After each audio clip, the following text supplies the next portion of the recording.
Welcome to all of you on my YouTube classes. आज हम लोग फिनेंशियल मैनेजमेंट में एक और चैप्टर देखने जा रहे हैं जिसका नाम है कैपिटल स्ट्रक्चर। ये चैप्टर में आपको क्या पढ़ना है, जैसा कि आप जानते हैं इस चैप्टर का नाम है कैपिटल स्ट्रक्चर। एंड आपको इस चैप्टर में हमें ये बताना है कि हमारी कंपनी का कैपिटल का जो स्ट्रक्चर है वो किस तरीके से रहे ताकि हमें मैक्सिमम प्रॉफिट हो या फिर हमारी कंपनी की ईपीएस हाई रहे या हमारी कंपनी की शेयर प्राइस हाई रहे। किसी भी कंपनी का मोटिव यही होता है कि हमारी कंपनी की शेयर प्राइस हाई रहे, हम मैक्सिमम प्रॉफिट करें, हमारी शेयर होल्डर्स की अर्निंग ज़्यादा से ज़्यादा हो। सो ये इम्पॉर्टेंट होता है ये चैप्टर में। तो जैसा कि आप लोग जानते हैं फिनेंशियल मैनेजमेंट में आपको सब कुछ पैसे से रिलेटेड होता है। मनी को अगर हम डिवाइड करें तो फिनेंशियल मैनेजमेंट में आपको बोल सकते हैं एक है सोर्सेस ऑफ मनी एंड दूसरा एप्लीकेशन।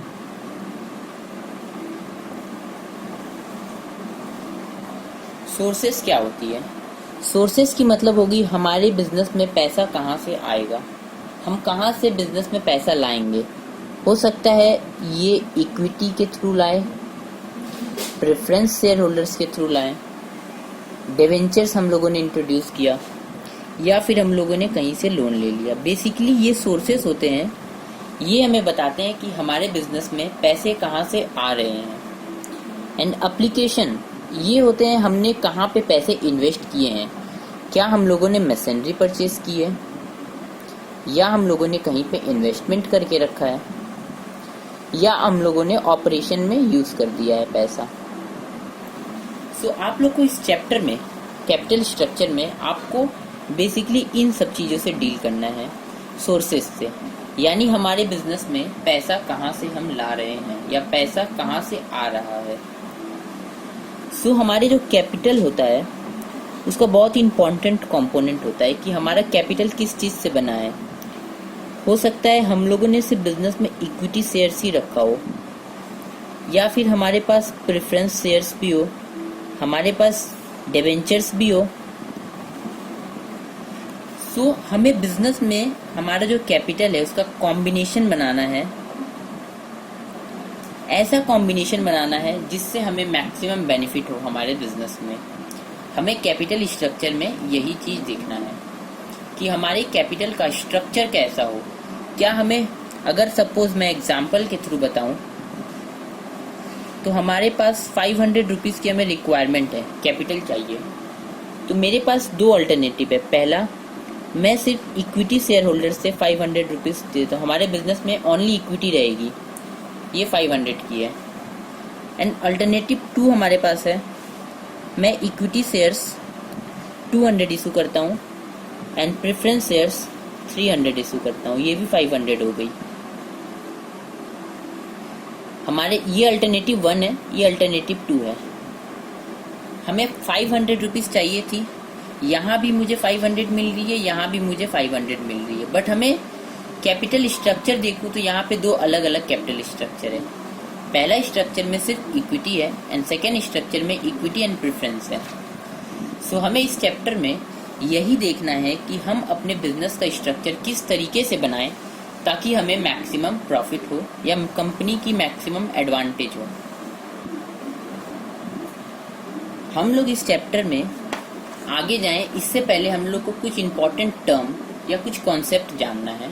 तो सबसे पहले हम कुछ कॉन्सेप्ट स्टार्ट करते हैं। सबसे फर्स्ट है, इसको बोलते हैं capitalisation.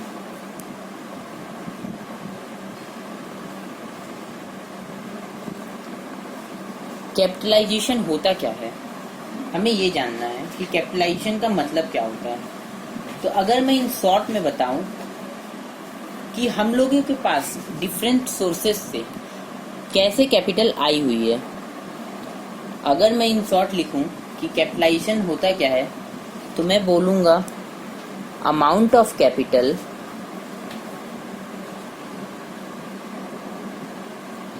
procured from different sources.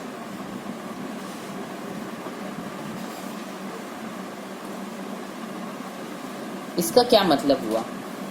अगर क्वेश्चन में आपसे पूछे कैपिटलाइजेशन क्या होता है, तो ये मतलब है कि हम लोगों का जो डिफरेंट सोर्सेज है कैपिटल का, वो क्या क्या है, टोटल अमाउंट को ऐड कर दूंगा तो मेरा कैपिटलाइजेशन आ जाएगा। फॉर एग्जाम्पल, अगर मैं बोलूँ बिजनेस में हमारी इक्विटी शेयर्स कैपिटल है 100 रुपीज़ की, प्रेफरेंस शेयर्स कैपिटल है 12%, प्रेफरेंस शेयर्स कैपिटल है 200, 15% डिवेंचर्स है 300 एंड कुछ हमारी रिजर्व एंड सरप्लस है सपोज 100 रुपीज़ की, तो मैं आपसे पूछूंगा हमारी कैपिटलाइजेशन कितनी है। देन आपको इन सबको ऐड कर देना है। 213 700 की हमारी कैपिटलाइजेशन हो गई। ये होता है कैपिटलाइजेशन, यानी हमारे बिजनेस में कितना कैपिटल है, इसे बोलते हैं कैपिटलाइजेशन। एक और कॉन्सेप्ट होता है कैपिटल स्ट्रक्चर।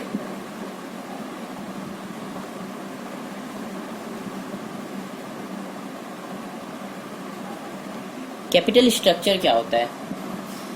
मैं अगर इसी एग्जाम्पल को कंटिन्यू लूँ, हम लोगों के पास 100 की इक्विटी है, 200 प्रेफरेंस है, debentures 300 and reserve and surplus है। कैपिटल स्ट्रक्चर होता है हमारे जो कैपिटल होते हैं उसमें क्या क्या कंपोनेंट से मिलकर बना होता है, उसका रेशियो क्या है, वो होता है कैपिटल स्ट्रक्चर। अगर मैं यहाँ पे बोलूँ इसका कैपिटल स्ट्रक्चर मुझे निकालना है, तो मुझे लिखना होगा equity is to preference debentures reserve and surplus. मेरे पास इक्विटी है 100, 200, 300 एंड 100। अगर मैं रेशियो बोलूँ तो 1:2:3:1। ये हमारी कैपिटल स्ट्रक्चर आ गई, यानी हमारी जितनी भी कैपिटल है उसका 1, 2, 3 एंड 1, ये हमारी रेशियो है स्ट्रक्चर की। और नेक्स्ट एक कॉन्सेप्ट आता है जिसे हम बोलते हैं financial structure.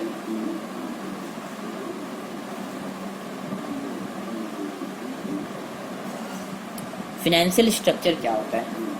Financial structure and capital structure मोर और लेस सेम होते हैं, बट कैपिटल स्ट्रक्चर में हम सिर्फ लॉन्ग टर्म फंड को लेते हैं, यानी वो फंड जो हमारे पास लॉन्ग टर्म के लिए अवेलेबल हो। अगर हमारे पास शॉर्ट टर्म के लिए कोई फंड आता है, सपोज मैंने करेंट लायबिलिटी है हमारी, करेंट लायबिलिटी वही होती है जो हमारे शॉर्ट टर्म के लिए होती है। अगर करेंट लायबिलिटी 200 दी हुई है तो इसे हम कैपिटल स्ट्रक्चर में नहीं ले सकते। बट अगर मैं बोलूँ फिनेंशियल स्ट्रक्चर क्या है, तो इसमें हम long term plus short term दोनों लेते हैं। अगर मैं फिनेंशियल स्ट्रक्चर क्वेश्चन में पूछा जाए कि आपको फिनेंशियल स्ट्रक्चर निकालना है, तो वापस मैं लूँगा equity to preference to debentures reserve and surplus, और यहाँ पे मैं अपनी कंपनी की करेंट लायबिलिटीज़ को भी ले लूँगा। सो मैं रेशियो अगर वापस बोलूँ 100:200:300 100 एंड 200। मैंने जो ये एग्जांपल लिया सेम एग्जांपल है, सिर्फ एडिशनल करेंट लायबिलिटी 200 की बढ़ गई। सो हमारी वापस रेशियो आ गई 1:2:3:1:2। ये हमारी रेशियो हो गई। इसे कहते हैं फिनेंशियल स्ट्रक्चर। होप आप लोग को इतना समझ में आ गया होगा। हम लोग आगे इसी से रिलेटेड, इसी कॉन्सेप्ट से रिलेटेड कुछ क्वेश्चन करेंगे, जिससे आप लोग को और भी क्लियर हो जाएगा। आप लोग के डिस्क्रिप्शन बॉक्स में पीडीएफ दी हुई है, आप लोग उसे डाउनलोड कर लीजिए, उसमें सारे क्वेश्चन दिए हुए हैं। तो सबसे पहले हम क्वेश्चन कर रहे हैं क्वेश्चन नंबर 1। ये क्वेश्चन नंबर 1 में क्या दिया हुआ है? The following is the liability side of balance sheet of Pragya limited. Equity shares capital 15 lakh, preference shares capital दी हुई है, रिजर्व एंड सरप्लस दी हुई है, 12% डिवेंचर्स, करेंट लायबिलिटी। टोटल करके दी हुई है। हमें पूछा क्या गया है, you are required to calculate capitalisation, capital structure and financial structure. आपको ये तीनों चीज निकालनी है। सो इस क्वेश्चन को अगर मैं सॉल्व करूं तो सबसे पहले मैं निकालता हूं capitalisation. Question number 1, capitalisation.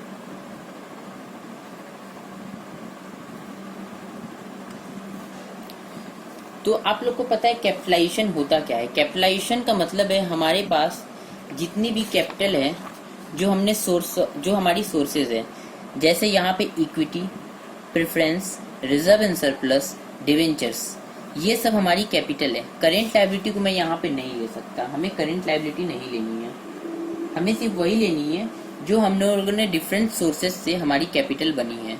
Current liability कभी भी कैपिटल नहीं होती, ये एक लायबिलिटीज होती है। तो अगर मैं कैपिटलाइजेशन यहाँ पे निकालूं तो मुझे सबसे पहले अगर क्वेश्चन आता है तो आपको ऐसे लिखना है, capitalisation equal to equity shares plus preference shares plus reserve and surplus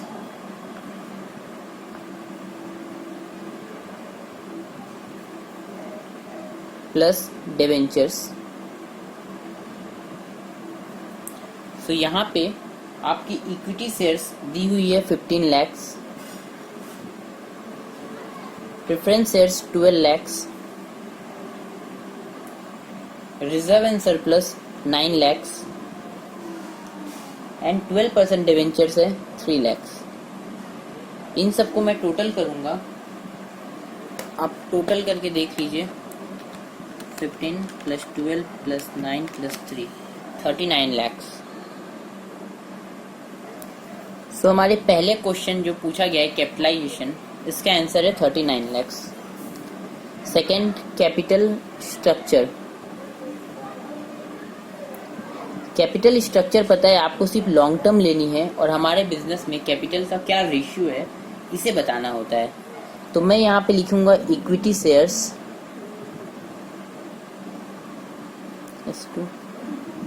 preference shares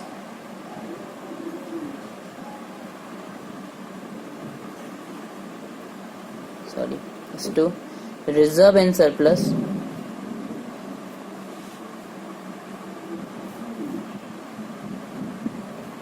debentures.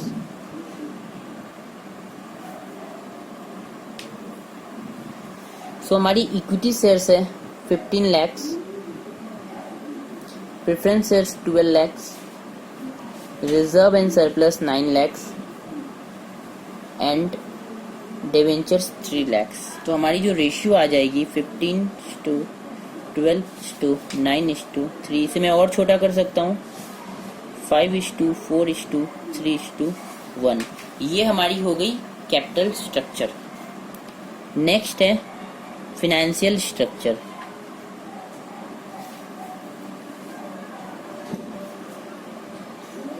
Financial structure क्या होती है?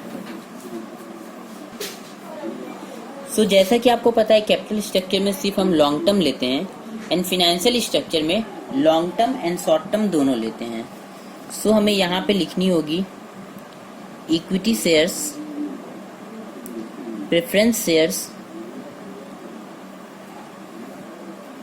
Reserve and surplus, debentures and current liability. मैं यहाँ पे कुछ शॉर्ट में लिख रहा हूँ बट आप लोग को पूरा प्रेफरेंस शेयर्स लिखना है, रिजर्व एंड सरप्लस पूरा लिखना है, आप ऐसे शॉर्ट में नहीं लिख सकते एग्जाम में। आपकी इक्विटी शेयर्स है 15 lakhs, preference shares 12 lakhs, reserve and surplus 9 lakhs, debentures 3 lakhs and current liability 6 lakhs। अगर मैं इनका रेशियो निकालूँ 15:12:9, 3 एंड 6, और छोटा हम कर सकते हैं 4, 3, 1 एंड 2। ये हमारी हो गई फाइनेंशियल स्ट्रक्चर। होप आप लोग को ये कॉन्सेप्ट समझ में आ गया होगा, और अगर इस टाइप का क्वेश्चन आता है तो आपको कैसे करना है ये भी क्लियर हो चुका होगा। सो अब हम लोग आगे बढ़ रहे हैं और हमारा कुछ नया कॉन्सेप्ट देखते हैं। हम लोग अब नेक्स्ट देखेंगे कैपिटल स्ट्रक्चर में एक टर्म होती है जिसे बोलते हैं सिंगल कैपिटल स्ट्रक्चर।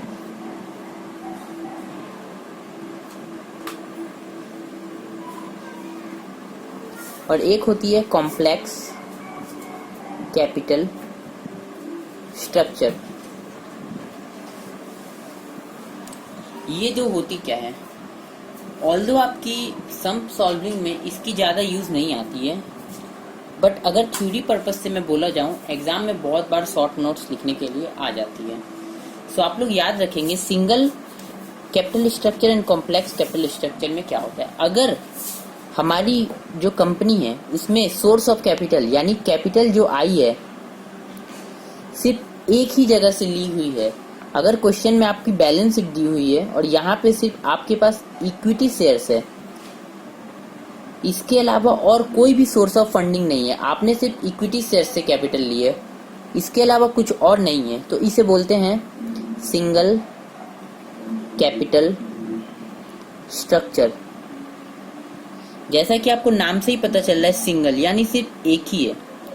बट अगर मैं बोलूँ कॉम्प्लेक्स कैपिटल स्ट्रक्चर क्या होता है, अगर मैं यहाँ पे एक और बैलेंस शीट बनाऊँ और हमारी है इक्विटी शेयर्स भी है, प्रेफरेंस शेयर्स भी है, डिवेंचर्स भी है, कुछ और भी फंड है, हम लोगों ने 3-4 प्रेफरेंस शेयर्स इशू करके रखी हैं।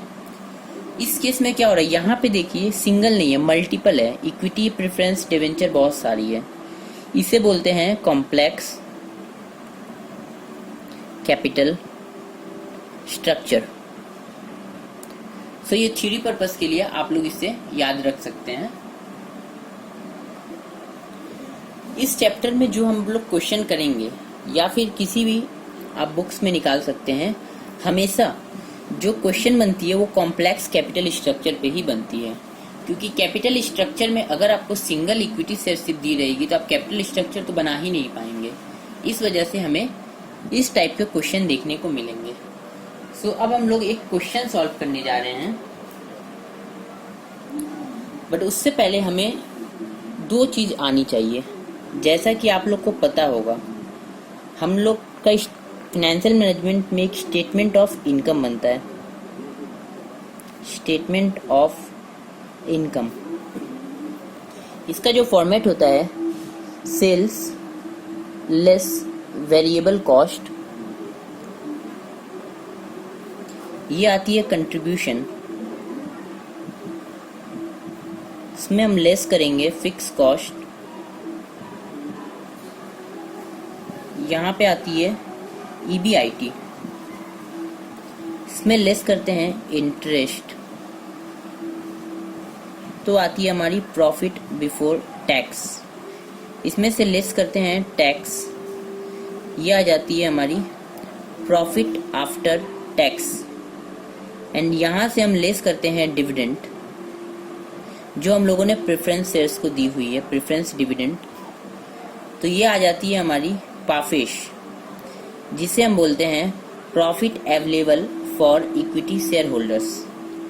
एंड यहाँ पे सबसे नीचे number of equity shares, number of equity shares लिखते हैं तो हमें EPS आ जाती है।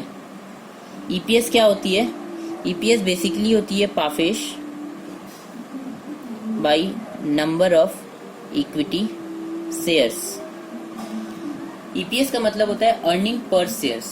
पाफेज जैसा कि आपको पता है ये जितनी भी अर्निंग हुई हमारे share holder equity share holders के लिए है, और अगर मैं number of equity shares divide कर दूं तो मुझे आ जाएगी कि एक शेयर कितने रुपए कमा रही है, उसी को हम बोलते हैं अर्निंग पर शेयर्स। सो हमें इस चैप्टर में आपको ये स्टेटमेंट आनी चाहिए, और यहाँ पे मैक्सिमम क्वेश्चन जो स्टार्ट होगी वो EBIT से स्टार्ट होगी। आपको EBIT दी रहेगी एंड आपको नीचे सॉल्व करना है। एंड आगे इसका हम लोग देखते हैं, सपोज हम लोगों ने, हमारे पास 3 कंपनी दी हुई है, firm A, firm B and firm C। अगर मैं बोलूं EPS इस कंपनी की है 5 इस कंपनी की है 6 एंड इस कंपनी की है 2। तो हम लोग किस कंपनी में इन्वेस्ट करना चाहेंगे? बेसिकली सबसे पहली हमारी चॉइस रहेगी फर्म बी में। इसे हम फर्स्ट प्रेफरेंस देंगे क्योंकि ये 6 रुपये कमा रही है एक शेयर्स पे, ये 5 रुपये कमा रही है एक शेयर्स पे, और ये 2 रुपये कमा रही है एक शेयर्स पे। तो मैं first preference firm A B को दूंगा, सेकंड दूंगा फर्म ए को, एंड थर्ड दूंगा फर्म सी को। तो ये एक इम्पॉर्टेंट कॉन्सेप्ट है। एंड एक और इम्पॉर्टेंट है, आपको return on investment, return on investment का कॉन्सेप्ट है। रिटर्न ऑन इन्वेस्टमेंट का मतलब क्या होता है? इन्वेस्टमेंट का मतलब होता है हमारी कैपिटल, यानी हम लोगों ने कितने पैसे, जितने पैसे लगाए हैं, यानी हमारी जो कैपिटल है, जिसे हम कैपिटल एम्प्लॉयड भी बोलते हैं,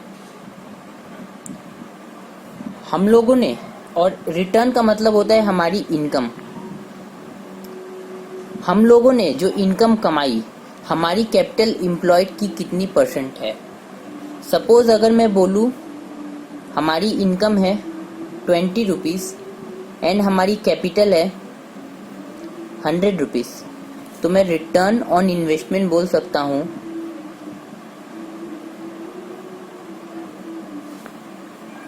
इनकम बाई कैपिटल इंटू 100, यानी 20%। ये चीज़ आपको क्लियर हो गई होगी। इसको आगे हम एक क्वेश्चन करेंगे जिससे आपको ये चीज़ बहुत ही ईजिली अंडरस्टैंडेबल हो जाएगी। तो आप लोग सभी कोई क्वेश्चन नंबर 2 पे आ जाइए। ये है क्वेश्चन नंबर 2। इसमें क्या दी हुई है?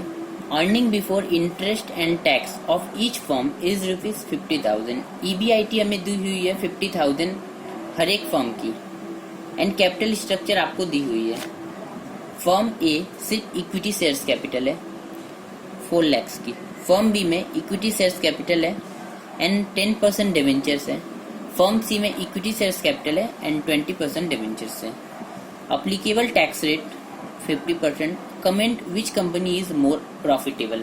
आपको बतानी है कौन सी कंपनी ज़्यादा प्रॉफिटेबल है। सो इस क्वेश्चन को हम सॉल्व करेंगे। हमें एक स्टेटमेंट बनानी होगी, statement of income. Question number 2, statement of income. तो मैंने जैसे आपको बताया था, हमें क्वेश्चन में EBIT दी हुई है, तो हम EBIT से स्टार्ट करते हैं। सबसे पहले फर्म ए,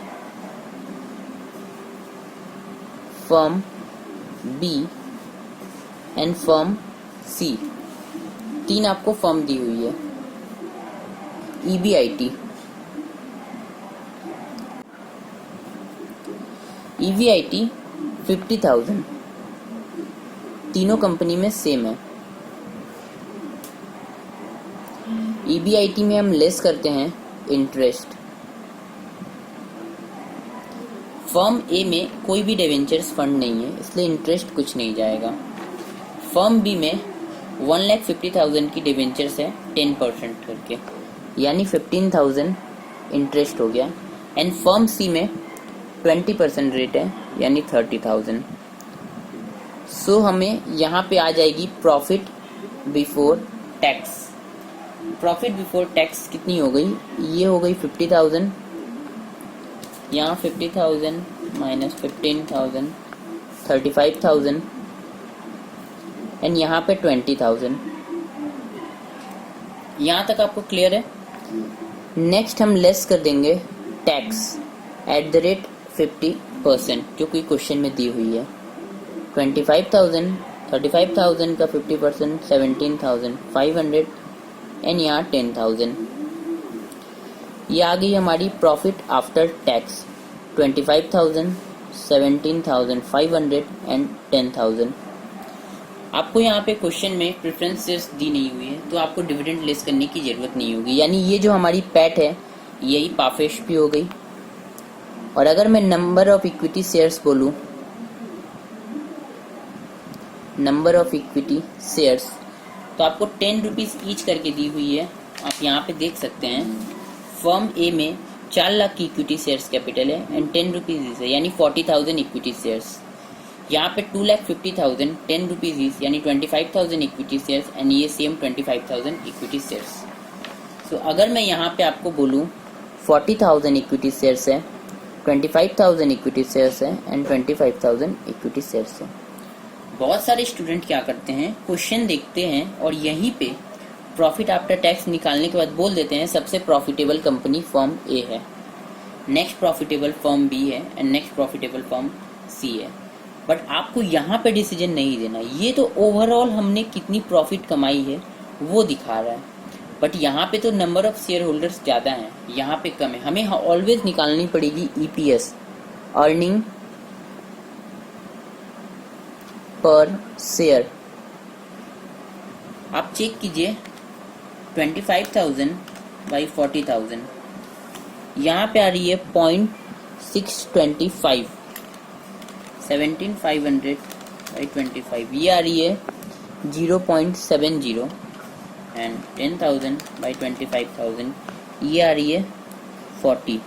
यानी अब हम बोल सकते हैं कि अर्निंग पर शेयर्स एक शेयर्स में ये 0.625 की इनकम कमा रहा है, ये 0.70 की इनकम कमा रहा है एंड ये 0.40 की इनकम कमा रहा है। यानी अर्निंग पर शेयर सबसे हाई मेरी फर्म बी में है, हम इसे फर्स्ट प्रेफरेंस देंगे।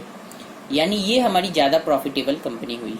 सेकेंड प्रॉफिटेबल कंपनी ये हो गई एंड थर्ड प्रॉफिटेबल कंपनी ये हो गई। क्लियर है?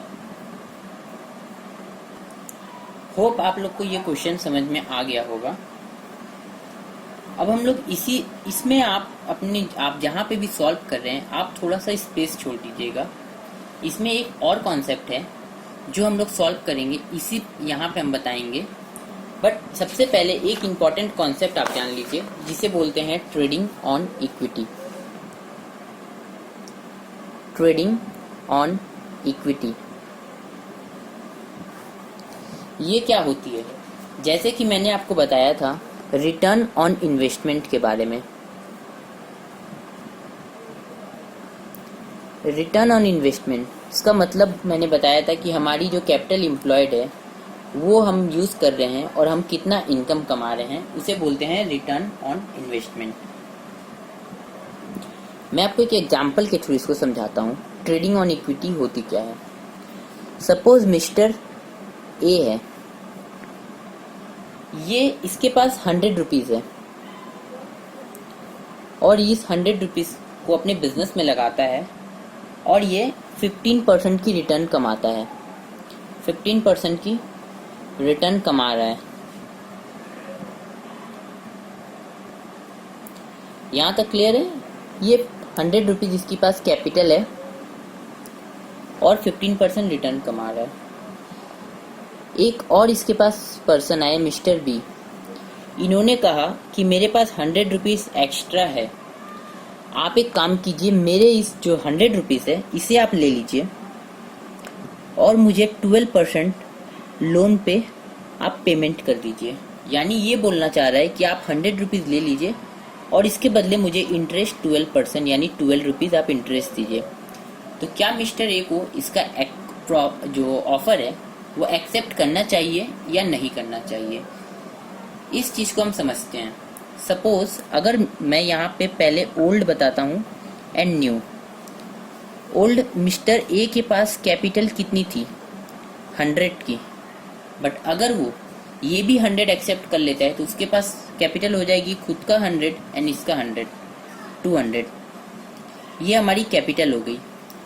अगर मैं एग्जांपल लेता हूँ, इसके पास EBIT है, पहले जो कमाता था 100 रुपीज़ एंड ये भी 100 रुपीज़ कमाता था। दोनों में मैं सेम पकड़ रहा हूँ, पहले ये 100 रुपीज़ कमा रहा है, ये भी 100 रुपीज़ ही कमा रहे हैं। 100 नहीं, इसे 200 कर देते हैं। पहले ये EBIT जो पहले ये कमाता था वो 100 रुपीज़ था एंड अभी ये 200 कमा रहा है, क्योंकि इनकम इसने लगा दी कैपिटल अपनी, तो कुछ इनकम इसकी बढ़ भी सकती है। ये एग्जांपल एक। अगर मैं इंटरेस्ट लेस करूँ, EBIT में हम लोग लेस करते हैं इंटरेस्ट। क्या सबसे पहले जब 100 रुपीज़ थी तो क्या इसे कुछ इंटरेस्ट देना पड़ता था? नहीं, क्योंकि ये खुद की कैपिटल थी, कोई इंटरेस्ट नहीं था। बट जैसे ही इसने 200 हुई, 100 इसकी खुद की थी एंड 100 रुपीज इसने लोन पे लिए, तो इसे 12% की इंटरेस्ट देनी पड़ रही है।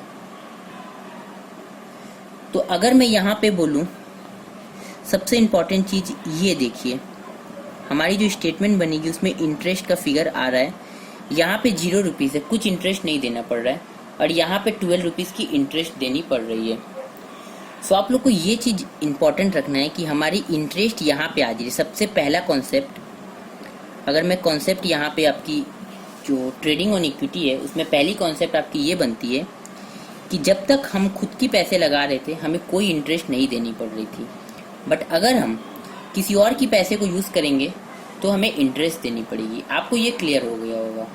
अब हम एक और कॉन्सेप्ट, इंपॉर्टेंट कॉन्सेप्ट इसी में देख रहे हैं जो आपकी ट्रेडिंग ऑन इक्विटी में काम आएगी। मैं सेम एग्जांपल लेता हूँ। मिस्टर ए के पास 100 रुपीज़ है एंड रिटर्न ऑन इन्वेस्टमेंट इसकी है 15%। सो अभी तक क्या थी, मिस्टर ए के पास ओल्ड एंड न्यू दो ऑप्शन थी। मिस्टर ए के पास पहले कैपिटल थी 100 और मिस्टर बी से लेने के बाद कैपिटल हो गई 200। तो अगर मैं बोलूँ रिटर्न ऑन इन्वेस्टमेंट 15% है, इसका मतलब है कि अगर EBIT, ये income earning before interest and tax, ये 15% कमा रहा है, यानी ये पहले 100 रुपीज़ थी उसके ऊपर भी 15% कमाते थे तो 15 आ रही थी।